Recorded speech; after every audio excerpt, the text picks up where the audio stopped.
Hello everyone, welcome to Learning Sessions. I'm Himanshi Malik and today we are going to solve questions on theories of international trade.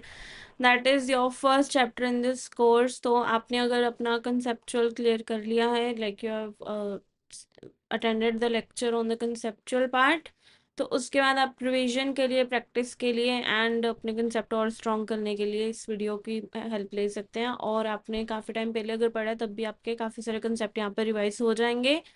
तो video को and तक देखना है क्योंकि हम शुरू से लेके एंड तक सारे मतलब जो भी चैप्टर में टॉपिक कवर है उनको बहुत ही अलग अलग एंगल से डिस्कस करने वाले हैं। आपने जस्ट थ्योरी समझी है, उन थ्योरी के ऊपर अप्लाई करना है एंड उसके ऊपर किस तरह से क्वेश्चन आ सकते हैं, तभी आपके और ज़्यादा कंसेप्ट उस पर स्ट्रॉन्ग होने वाले हैं। एंड अगर आपने कोर्स में अभी तक इनरोल नहीं किया है तो कोर्स में इनरोल कर लीजिए। उसके लिए आप ऐप डाउनलोड कर सकते हैं और वेबसाइट पे भी विजिट कर सकते हैं। एंड कोर्स में आपको मिलेंगे conceptual video question, e PDF note, mock test, mega mock test based on memory recalled question. So do enroll in the course. Now let's start with our topic, that is theories of international trade and its questions. तो सबसे पहला question हमारा theory of absolute advantage के ऊपर कि उसमें mutually beneficial कब हो जाता है। तो थ्योरी ऑफ एब्सोल्यूट एडवांटेज कौन सी थ्योरी थी जिसमें हम किसकी बात कर रहे थे? विन विन सिचुएशन की बात कर रहे थे कि एक कंट्री जो है वो एक पर्टिकुलर गुड्स या कोई पर्टिकुलर गुड्स को कम कॉस्ट में प्रोड्यूस कर सकती है, कुछ गुड्स को ज़्यादा कॉस्ट पे प्रोड्यूस कर सकती है। तो उसको क्या करना चाहिए? जो वो कम कॉस्ट पे प्रोड्यूस करती है वो खुद प्रोड्यूस करे और जो हाई कॉस्ट में उसको क्या कर लो? इम्पोर्ट कर लो, राइट। तो इस तरह से क्या होगा? और जो दूसरी कंट्री है वो भी उसको क्या हो जाएगा बेनिफिट कि जो गुड्स उसके पास कम कॉस्ट में प्रोड्यूस हो रहे थे वो इसको एक्सपोर्ट कर देगी, तो उसको भी एक्सपोर्ट की इनकम आ गई। तो इस तरह से दोनों कंट्रीज का क्या हो गया? आपस में म्यूचुअल बेनिफिट हो गया, दोनों के लिए क्या हो गई? विन विन कंडीशन हो गई। तो ऑप्शन करेक्ट क्या होते हैं यहाँ पर? Both nation produce all goods at equal cost.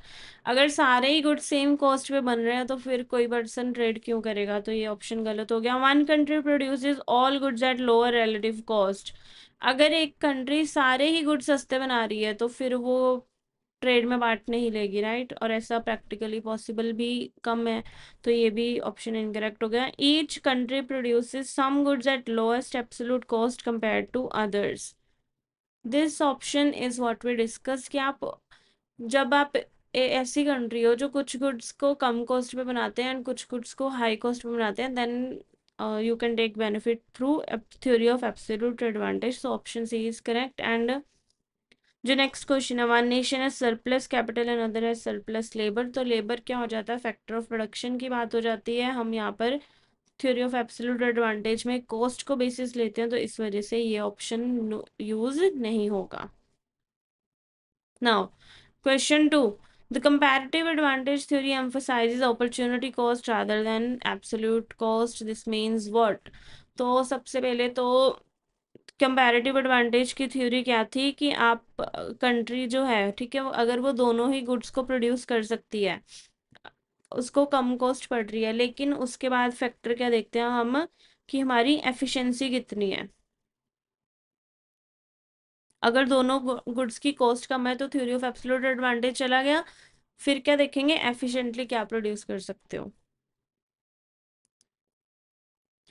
Efficiency देखने के लिए हम क्या करेंगे? हम कैलकुलेट करेंगे अपॉर्चुनिटी कॉस्ट को कि एक चीज को बना के जो हम चीज गिव अप करें बनानी, मान लो एक आपके पास एक लेबर है, ठीक है, आप क्लोथ्स भी बना सकते हो, आप वाइन भी बना सकते हो, ओके।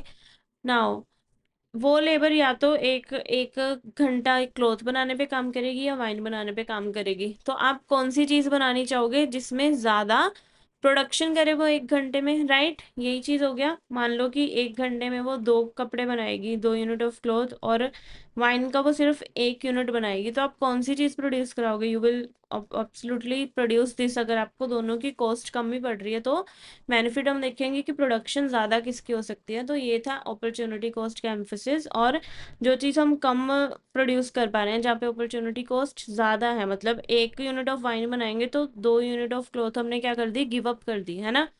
तो इस केस में हम क्या करेंगे? इस चीज़ को में ट्रेड करेंगे और इसका हम क्या करेंगे? प्रोडक्शन करेंगे। सो ऑप्शंस हैं, trade should be based on total resource availability, that is incorrect. ये किसी और थ्योरी में, और वो थ्योरी कौन सी थी ये आगे चल के हम देखते हैं। A country must produce only goods it excels in, absolutely. तो ये हो गया एब्सोल्यूट एडवांटेज वाला theory, that is also not true here. Specialisation is driven by what is sacrifice to produce a good.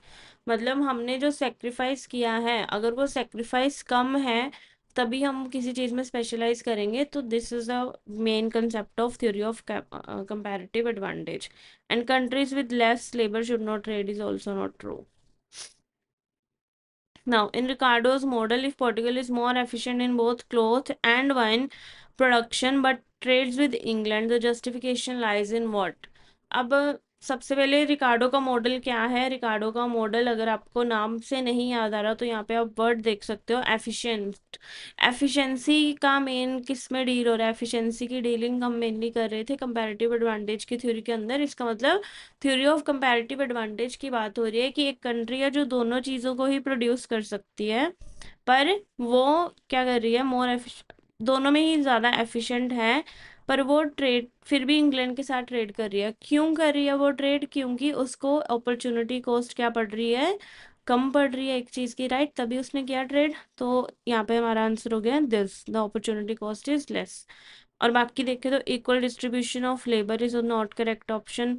Lower cost of capital in England, capital से हमारा कुछ इतना मतलब नहीं है रिकार्डो के मॉडल के अंदर, हम अपॉर्चुनिटी कॉस्ट देखते हैं। And high tariff is also not true. Fourth question on the Heckscher-Ohlin model differs from earlier trade theories mainly because it does what?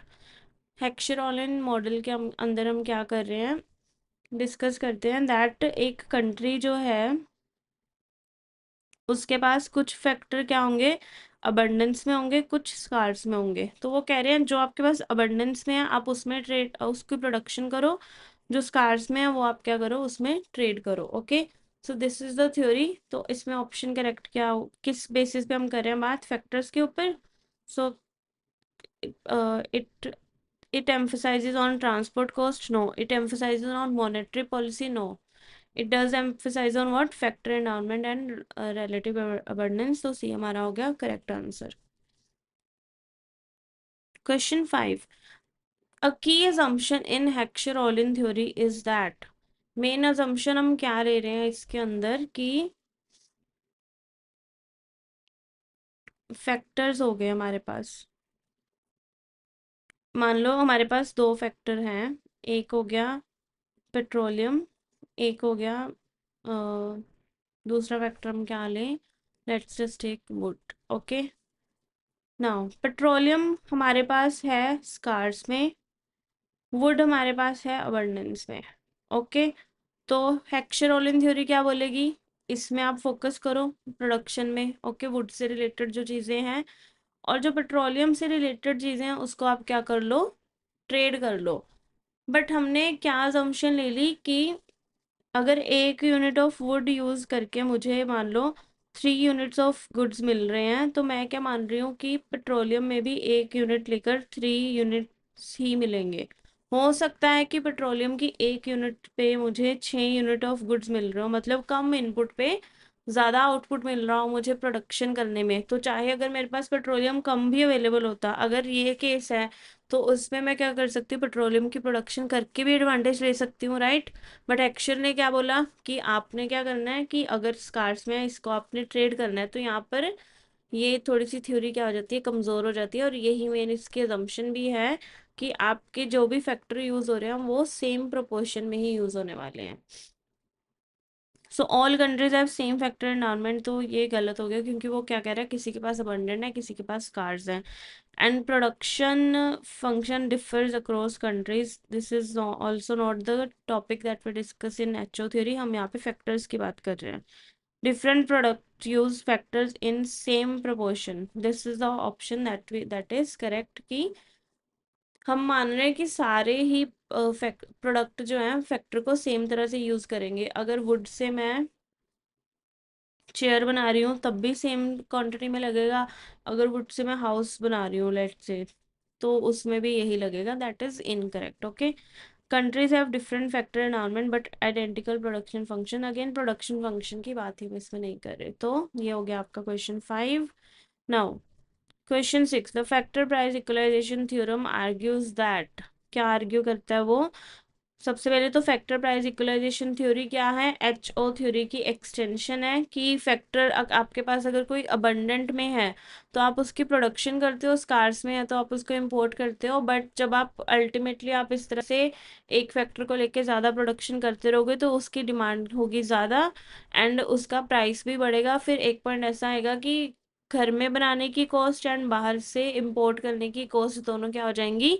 Same हो जाएंगी। So this is your factor price equalisation theory that the trade is going to bring itself to equilibrium one day. जब आप trade करते रहोगे तो एक दिन equilibrium आ जाएगा जहाँ पे दोनों चीज़ों का डिफरेंस क्या हो जाएगा? खत्म हो जाएगा। दैट इज प्रोडक्शन का और ट्रेड का डिफरेंस क्या हो जाएगा? फिनिश हो जाएगा।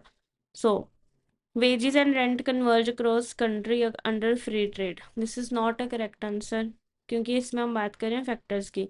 Labour becomes mobile across border. This is also not discussed in factor price क्योंकि लेबर के जाने से हमारे फैक्टर प्राइस के ऊपर कुछ इम्पैक्ट नहीं आएगा। लेबर मतलब अगर मूव हो रही है उससे। Factor price diverge due to competition. That is also incorrect. Countries will stop trading once the price equalize. ये है हमारा मेन कंसेप्ट फैक्टर प्राइस का। Now, which of the following best illustrate Ricardo's principle of comparative advantage in practice? Option A, a rich country export both capital and goods. Option B, a less efficient country specializes in a good with lower opportunity cost. C, trade flows from surplus to deficit region. A country exports services because it has younger population. तो theories जो हमने discuss करी, comparative advantage main किसकी बात करता है? Opportunity cost की ही बात करता है कि एक कंट्री क्या है, कम एफिशिएंट, जिस भी चीज़ में अपॉर्चुनिटी कॉस्ट कम है उसको प्रोड्यूस करती है। तो ये तो हो गया हमारा करेक्ट आंसर। बट बाकी आंसर गलत क्यों है? क्योंकि देखो rich country export both capital and goods, but हम कंपैरेटिव एडवांटेज में ये बात ही नहीं कर रहे कि आप कैपिटल को एक्सपोर्ट करो, गुड्स को करो, या कंट्री रिच है या पुअर है। हमने किसकी बात की है? अपॉर्चुनिटी कॉस्ट की बात की है, रिच पुअर कंट्री की बात ही नहीं की। See, trade flows from surplus to deficit region. That is correct कि जहां पर लोगों के पास कोई चीज कम होगी अवेलेबल, राइट? अगर इंडिया के पास पेट्रोलियम कम अवेलेबल है तभी इंडिया उस चीज को इंपोर्ट करता है, एंड दुबई और अरब नेशंस के पास क्या है, ज्यादा है, तभी वो एक्सपोर्ट करते हैं। बट ये चीज भी हमारी कंपैरेटिव एडवांटेज में डिस्कस नहीं हो रही। Again country export services because it has younger population. Population क्या है? फैक्टर हो गया हमारा, फैक्टर ऑफ प्रोडक्शन, एंड ये कहाँ पे डिस्कस होता है? In Heckscher Ohlin theory. तो ये भी चीज यहाँ पर नहीं applicable. Option B is the correct answer. Question 8. In the example comparing Portugal and England, why would England specialize in cloth even if it is less productive overall? हम बात कर रहे हैं यहाँ पर, सबसे पहले तो ये बात है हमारी कंपैरेटिव थ्योरी की। ओके, कैसे पता लगा? क्योंकि हमने बात करी स्पेशलाइजेशन की। कंपैरेटिव थ्योरी में दो ही बातें हो रही हैं कि स्पेशलाइज कर लो उसमें जहाँ पे अपॉर्चुनिटी कॉस्ट कम है, और ट्रेड कर लो जहाँ पे अपॉर्चुनिटी कॉस्ट ज़्यादा है। तो वो कह रहे हैं इंग्लैंड, पोर्टुगल और इंग्लैंड का अगर केस लें तो इंग्लैंड क्लोथ में स्पेशलाइज कब करना चाहेगा? जब इसकी अपॉर्चुनिटी कॉस्ट क्लोथ को प्रोड्यूस करने की क्या होगी? कम होगी, राइट? तो that is the answer. It's opportunity cost for cloth is lower. Question 9. Which factor would most likely disrupt assumption of Heckscher-Ohlin theory? Heckscher-Ohlin किस चीज़ के बेसिस पे थी कि फैक्टर आपके पास ज़्यादा हैं, बट हमने ये नहीं सोचा कि फैक्टर अगर मेरे पास नेचुरली ज़्यादा नहीं है तो मैं फैक्टर्स को इम्पोर्ट भी तो कर सकती हूँ। अगर कोई ऐसा फैक्टर है जो मोबाइल है, मोबाइल का मतलब होता है कि इजीली आप एक जगह से दूसरी जगह ले जा सकते हो, राइट? तो ऐसा फैक्टर अगर मेरे पास है तो मेरे पास कोई इश्यू ही नहीं बचा। अगर मेरे पास अबंडेंस नहीं भी है तो मैं उस फैक्टर को इंपोर्ट करके प्रोडक्शन कर लूंगी, राइट? तो ये अजम्पशन जो है हेक्सर-ओलिन थ्योरी को पूरा खत्म कर देगी फिर, क्योंकि अगर मैंने फैक्टर ही ले लिया तो फिर इशू खत्म हो गया, right? So capital mobility across nation, different taste in goods, lower international reserve और currency fluctuation। तो वो क्या है? capital mobility, that is factors आपके मोबाइल भी हो सकते हैं। Next, we have question 10. Why does factor price equalization theory predict a reduction in comparative advantage over time? तो comparative advantage किस तरह से कम होता है? क्योंकि जो भी फैक्टर्स होते हैं, फैक्टर ऑफ प्रोडक्शन, क्योंकि फैक्टर्स की बात ही हो रही है, अगर उनकी डिमांड बढ़ती रहती है तो अल्टीमेटली प्राइसेस में क्या होता है, इंक्रीज आता ही है। तो इस वजह से हमने बोला कि एक पॉइंट पे आके आपका प्राइस क्या हो जाएगा, सेम हो जाएगा। Tariffs are removed under WTO technological advancement nullify factor endowment. ये इतना ज़्यादा ट्रू नहीं है क्योंकि टेक्नोलॉजिकल एडवांसमेंट की बात इस थ्योरी के अंदर नहीं करेगी, एंड वैसे भी वो बिल्कुल फैक्टर्स को नलीफाई नहीं कर सकते। Free trade reduces differences in resources like labour and capital. कि आपके पास अगर फैक्टर एक ज़्यादा भी है, आपके पास अगर मान लो इंडिया में लेबर ज़्यादा है और यूएसए में कम है, राइट, तो इस वजह से वो ये नहीं करेंगे कि लेबर इंटेंसिव गुड्स इंडिया से इंपोर्ट करें, वो क्या करेंगे, इंडिया के लोगों को हायर कर लेंगे। बेस्ट एग्जांपल क्या है आज के टाइम पे, आईटी इंडस्ट्री। वो क्या कर रहे हैं, इंडिया से आईटी प्रोफेशनल्स, जो expert and most specialised IT professional पूरी दुनिया के जो होते हैं, उन लोगों को क्या कर रहे हैं, अपने पास हायर कर रहे हैं। तो फैक्टर उनके पास नहीं था, उन्होंने फैक्टर को ही अपने पास ले लिया। तो अगर ये आ गया तो फिर हमारा जो डिफरेंस है वो क्या हो गया, खत्म हो गया फैक्टर्स का। तो इसकी हो गया फैक्टर प्राइस इक्वलाइजेशन का मेन प्रोडिक्शन।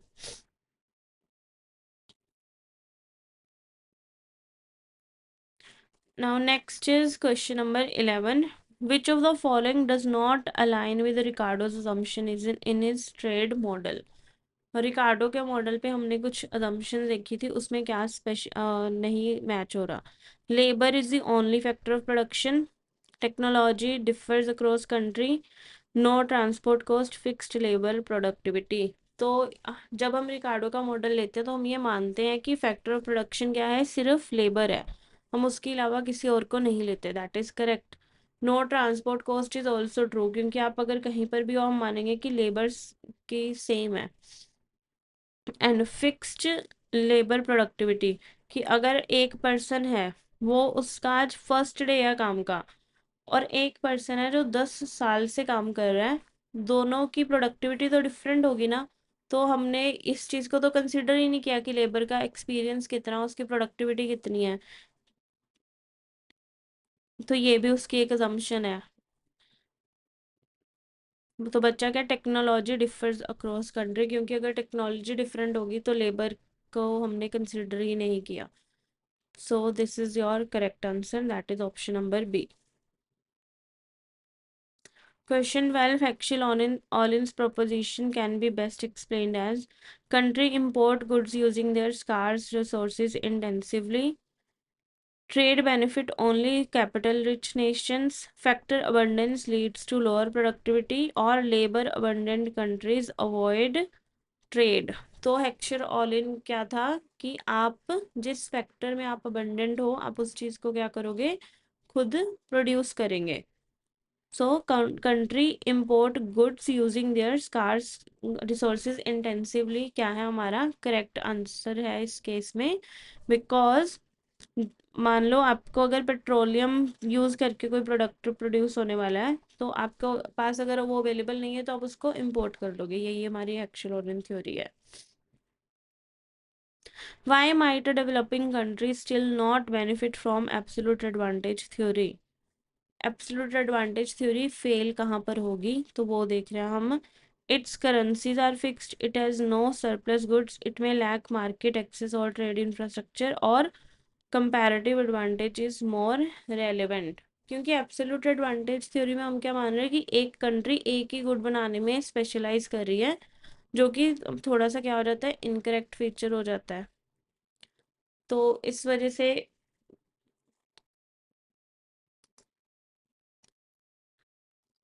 इस वजह से क्या हो रहा है कि कंपैरेटिव एडवांटेज ज़्यादा रेलेवेंट हो सकती है, बट इस it still does not explain what, it still does not explain कि डेवलपिंग कंट्री को क्यों नहीं बेनिफिट होगा, क्योंकि ये चीज़ तो सेम अप्लाई होगी डेवलपिंग पे भी, अंडर डेवलप्ड पे भी। तो इस वजह से ऑप्शन करेक्ट नहीं है। Currencies are fixed, and it has no surplus goods, ये भी इनकरेक्ट है। बचा option it may lack market access और trade infrastructure, which is correct answer कि अगर आपके पास मार्केट एक्सेस नहीं है तो इन दैट केस आप क्या कर कर सकते हो, एब्सोल्यूट एडवांटेज थ्योरी का बेनिफिट नहीं ले पाओगे। Question 14. If wages rises in a capital abundant country due to trade liberalization, it confirms what? Capital abundant country को क्या करना चाहिए था,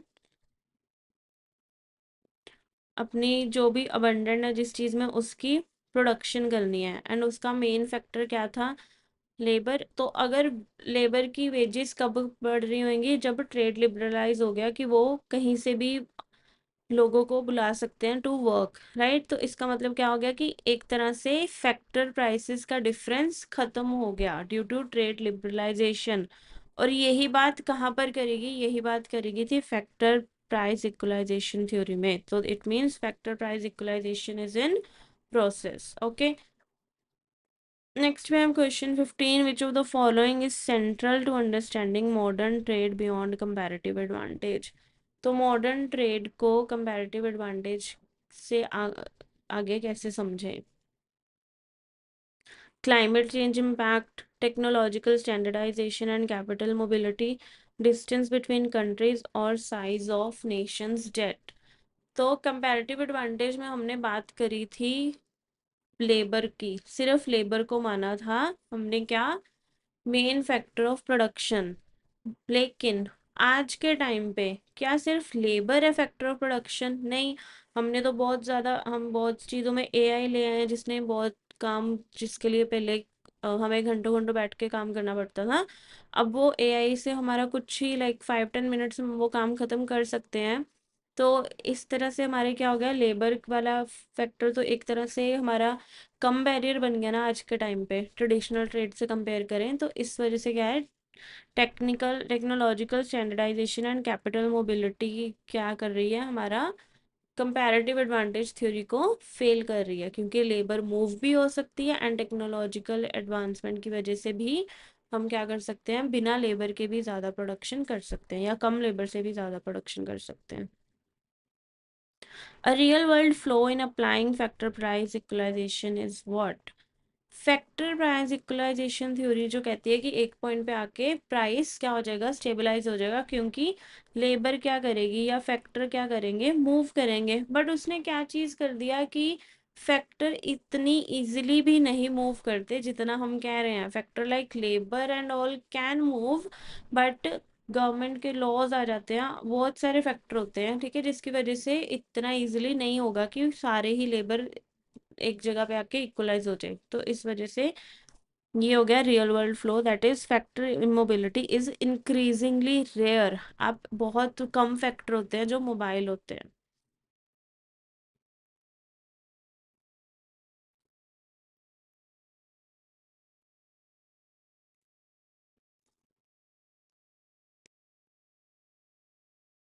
Which of the following cannot ensure long-term success, social and economic development per chapter's conclusion? मतलब हमारा जो पूरा हमने theory of international trade discuss किया, क्या चीज़ है जिसकी वजह से लॉन्ग टर्म सोशल और इकोनॉमिक डेवलपमेंट इंश्योर नहीं हो पाएंगे?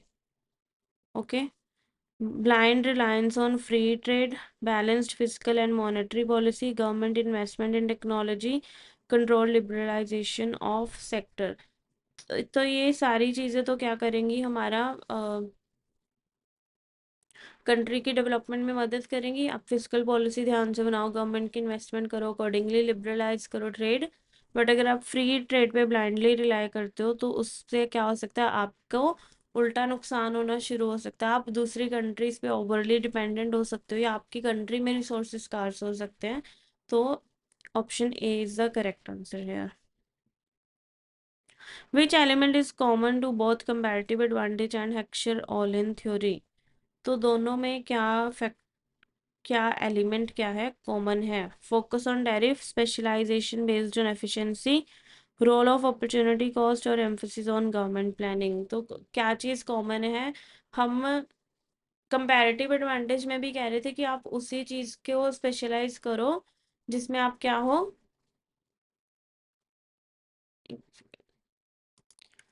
जिसमें आपकी अपॉर्चुनिटी कॉस्ट क्या है, कम है। And abundant factor all theory में भी हम क्या कह रहे हैं कि आप जिसके फैक्टर आपके पास ज़्यादा हैं वो चीज़ को करो, क्योंकि उसकी अपॉर्चुनिटी कॉस्ट अल्टीमेटली क्या होगी, आपको कम होगी। तो दोनों चीज़ें अपॉर्चुनिटी कॉस्ट की ही मेनली बात कर रहे हैं।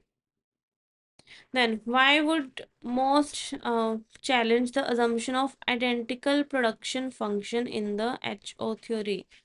आइडेंटिकल प्रोडक्शन फंक्शन की जो असम्पशन है एचओ थ्योरी में, उसको लोग चैलेंज क्यों करेंगे? Okay, varying education level of workforce, different land mass, difference in language और हाई इन्फ्लेशन रेट। सो क्या रीज़न है कि प्रोडक्शन फंक्शन सेम नहीं रहेगा?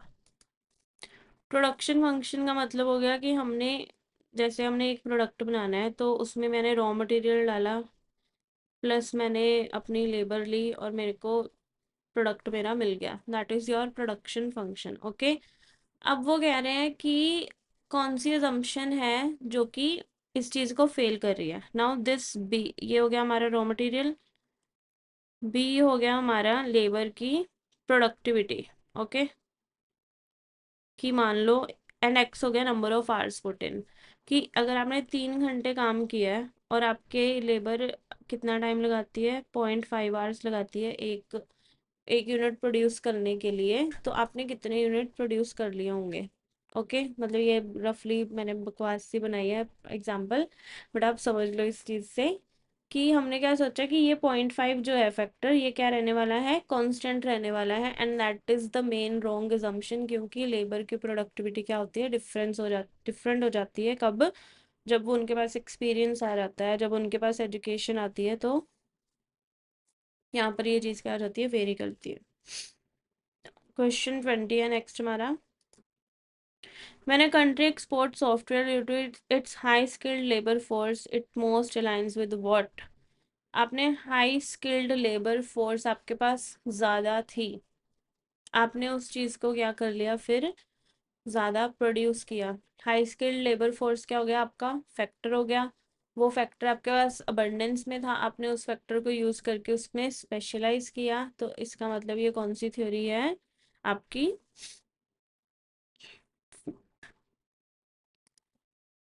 Option C, factor environment theory, और that we call Heckscher Ohlin theory. Question 21. The assumption that production function are identical across countries in HO model implies what? हमने माना है कि production function same है countries में, उसका मतलब क्या होता है? Countries use same quantity of resources for all goods, technology and production method are same across countries, all countries have identical opportunity cost, और labor and capital are equally abundant globally। abundant difference है ये तो हमने माना है, तो ये assumption नहीं है। अपॉर्चुनिटी कॉस्ट सेम है, ये भी हमने नहीं माना, हमने माना अपॉर्चुनिटी कॉस्ट डिफरेंट है, इसीलिए आप ट्रेड करोगे। Countries use same quantity of resources for all goods, और technology and method of production are same across country. तो ऑप्शन कौन सा करेक्ट है इस केस में? हमारा ऑप्शन नंबर बी, जो कि हम मेन असम्पशन लेते हैं प्रोडक्शन फंक्शन सेम रखने के लिए, कि सेम ही लेवल की टेक्नोलॉजी सभी कंट्रीज में यूज हो रही है। Question 22. Why did Ricardo emphasize labor productivity over other inputs in his theory of capital comparative advantage? उसने मेनली लेबर को ही क्यों चुना? क्योंकि जिस टाइम पर वो थ्योरी लाई गई थी उसमें क्या था, सबसे ज़्यादा यूज़ होने वाला फैक्टर जो था वो क्या था, लेबर था। प्लस जब हम एक फैक्टर ऑफ प्रोडक्शन, आप लेबर रख लो चाहे, या आप कोई भी मेन एक फैक्टर ऑफ प्रोडक्शन को लेके चलोगे, तब आप क्या कर सकते हो, इजीली एक थ्योरी मॉडल को डेवलप कर सकते हो, या इजीली एक्सप्लेन कर सकते हो कि किस तरह से आप अपॉर्चुनिटी कॉस्ट को देखकर ट्रेड करोगे। तो दैट इज़ वाई उन्होंने लेबर प्रोडक्टिविटी को एक मेन फैक्टर चूज किया। It simplified analysing by assuming labour as the only source of production. Okay.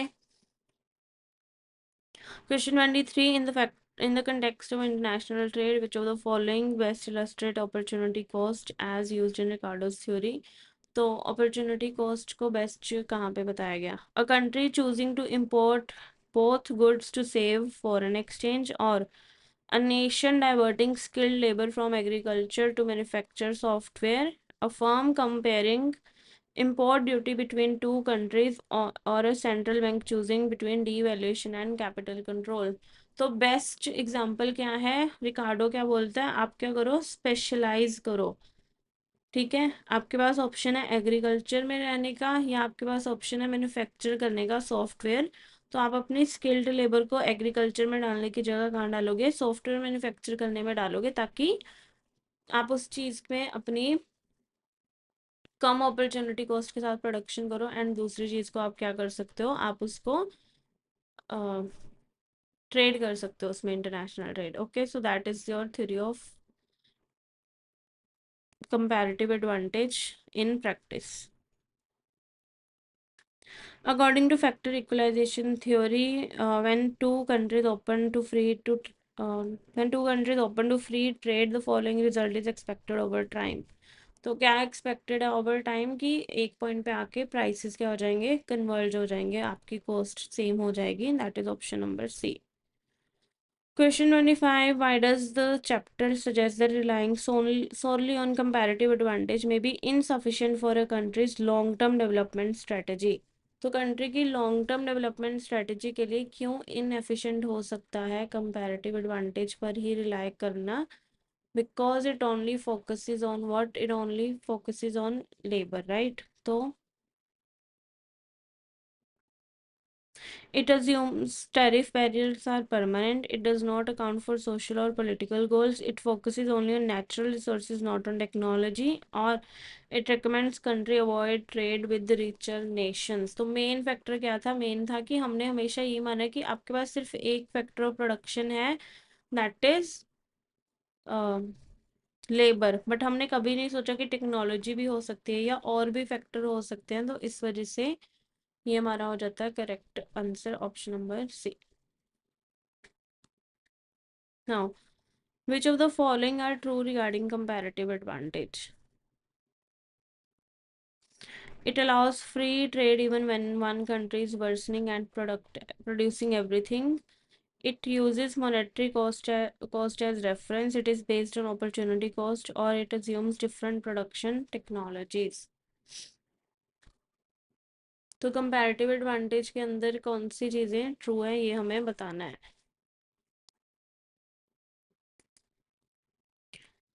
सबसे पहले, it allows trade even when a country is worse at producing everything. ये option correct हो गया, क्योंकि absolute advantage कहता था कि आप एक चीज़ में अच्छे हो प्रोडक्शन में, एक चीज़ में बुरे हो। बट अगर आप दोनों चीज़ों में ही खराब हो, फिर भी आप क्या कर सकते हो? ट्रेड कर सकते हो आप with the help of opportunity cost. तो ये ऑप्शन हो गया correct. Then it uses monetary cost as reference, incorrect. ये अपॉर्चुनिटी कॉस्ट देखता है, it is based on opportunity cost, correct है ये भी। It assumes different production technology, incorrect, क्योंकि ये मानता है सिर्फ लेबर है और कुछ भी नहीं है। तो करेक्ट आंसर क्या हो गया? A and C only.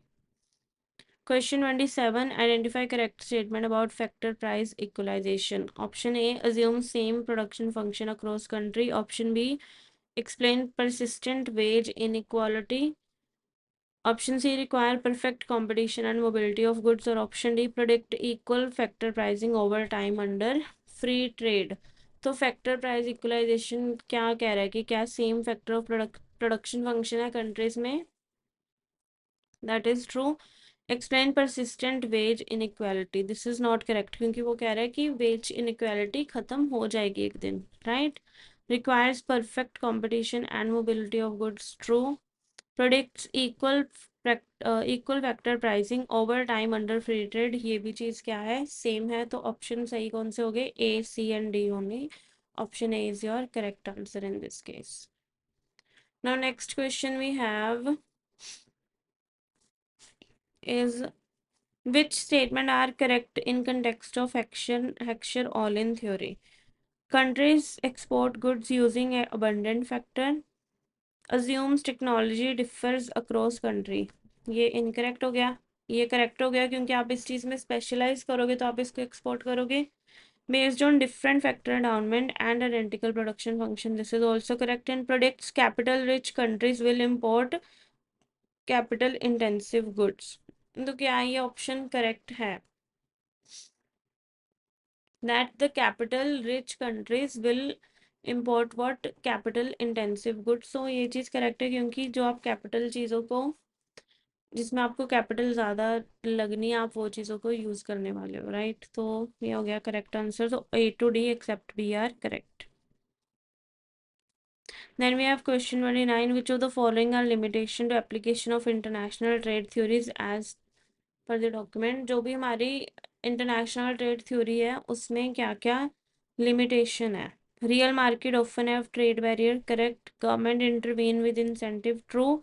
Capital and labor are perfectly immobile, that is incorrect. And comparative advantage does not ensure development, that is also not true. तो ऑप्शन करेक्ट कौन से हैं? A and B only.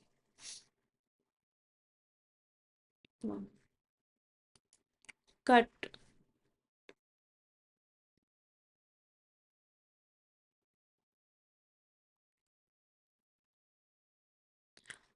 So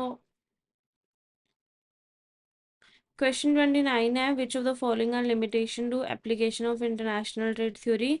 so real market often have trade barrier, government intervene with incentive, दोनों चीज़ें true and इससे हमारी theories क्या हो जाती है? इनकरेक्ट हो जाती हैं। और capital and labour are perfectly immobile, immobile labour हमारी होती है, दैट इज इनकरेक्ट, वो मूव भी कर सकते हैं। And comparative advantage does not ensure development, क्या कंपैरेटिव एडवांटेज से डेवलपमेंट नहीं होगी? ऐसा नहीं है, डेवलपमेंट हो सकती है जब आप अपॉर्चुनिटी कॉस्ट कम वाली चीज़ों को प्रोड्यूस करोगे। So option A is correct, A B and D are correct answer. Last question for today, which of the following correctly reflect limitation of free trade? Free trade की limitation क्या है? हमने सारे barrier हटा दिए। तो एक तो इस इट में no lead to equitable development, true. Cap comparative advantage assumes full employment and factor immobility. तो कंपैरेटिव एडवांटेज के केस में ये क्या है? अजम्पशन करेक्ट है, क्योंकि वहाँ पर हम ये मानते हैं कि हमारी जितनी भी लेबर है वो क्या है, मोबाइल नहीं है, इमोबाइल है, प्लस वो सारे हम यूज़ कर सकते हैं जितनी लेबर है उसको। Government rarely interfere with markets today, incorrect. And free trade guarantees increased social wellbeing, free trade से सोशल वेलबींग बढ़ सकता है, ये भी इनकरेक्ट है। तो option A and B are correct, and that is your chapter number 1 MCQ। एंड अगर आपको वीडियो अच्छा लगा हो then do like, thank you so much for your time.